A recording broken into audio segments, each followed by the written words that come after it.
Ya, jadi per 1 Juli direncanakan semua orang harus mengakses melalui My Pertamina. Di situ diatur, kalau tidak salah ada 9 tempat di Jawa, itu salah satunya Jogja ya.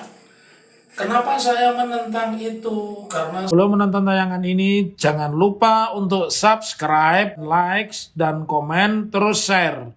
Jangan lupa aktifkan tombol lonceng untuk notifikasi video-video kami terbaru.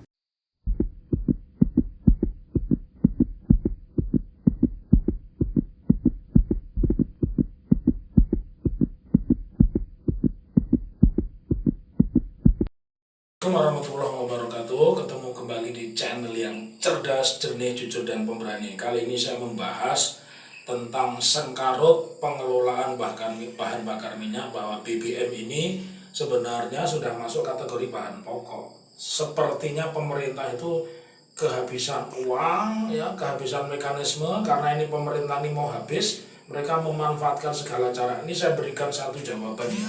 Ketika memberlakukan karantina kesehatan, seharusnya negara ini menjamin kemerdekaannya. Undang-Undang Karantina Kesehatan Nomor 6 2018, saat itu masyarakat diisolasi, tapi masyarakat beras juga beli sendiri, BBM beli sendiri, ya, kebutuhan kesehatan juga beli sendiri. Bahkan ketika mau bepergian, antigen juga PCR harganya gila-gilaan, yang notabene di negara lain hanya puluhan ribu. Rakyat sudah tidak berdaya, dan sekarang nampaknya ini sudah jatuh tempo harus membayar utang luar negeri. Mereka kebingungan. Salah satunya adalah mengelola bahan bakar minyak, ya.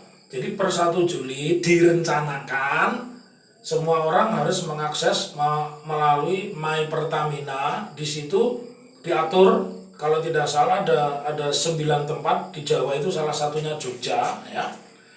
Kenapa saya menentang itu? Karena sesuai dengan pembukaan Undang-Undang Dasar, tugas negara itu melindungi warga negaranya, mensejahterakan warga negaranya, dan menjaga ketertiban. Nah, kalau diberlakukan seperti ini, apa haknya negara? Kita bayar pajak, ya.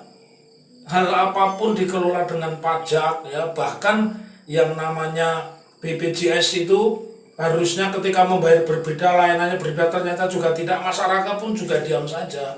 Dan sekarang mereka akan memanfaatkan pengisian BBM dengan cara hanya melalui akses untuk pembeli Pertamina dan Pertalite. Jelas saya melihat dua kepentingan. Ini kepentingan pertama adalah kepentingan politik.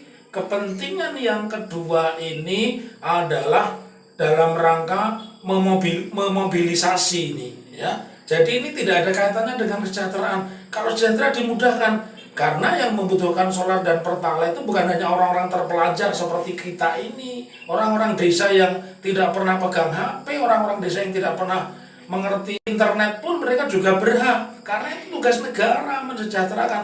Bayangkan kalau kebutuhan dasar minyak goreng mereka pun gagal, kemudian mereka coba sentuh sekarang. Kenapa mereka menyentuh BBM? Karena ini kebutuhan dasar, dan pasti masyarakat mau tidak mau ikut, dan pasti nanti juga ada orang yang mendukung. Tetapi itu tidak tepat, karena memang tugas negara itu mensejahterakan warga negaranya. Dan perolehan Pertalite dan solar itu kan bukan dengan cara gratis. Kalau gratis silakanlah, itu dalam rangka ulang tahun Pertamina dan seterusnya. Jadi jangan kerugian negara karena salah kelola, karena tidak becus, karena korupsi, rakyat yang diminta nombok. Nah, pertanyaannya, ini kan rakyat diminta nombok, Pertamina yang rugi. Bahkan tadi saya dengar di radio, Garuda itu bukan 100 triliun, tapi 140 triliun.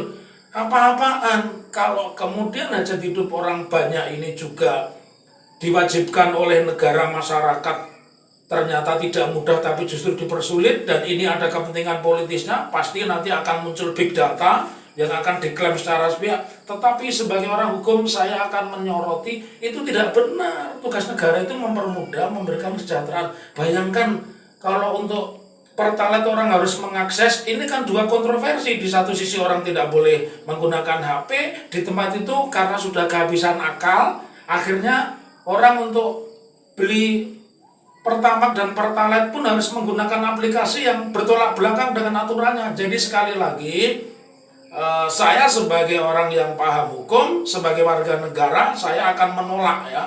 Saya akan menolak dengan segala cara bahwa ini cara-cara tidak fair, cara-cara tidak sehat. Demikian, semoga yang singkat ini bermanfaat. Assalamualaikum warahmatullahi wabarakatuh.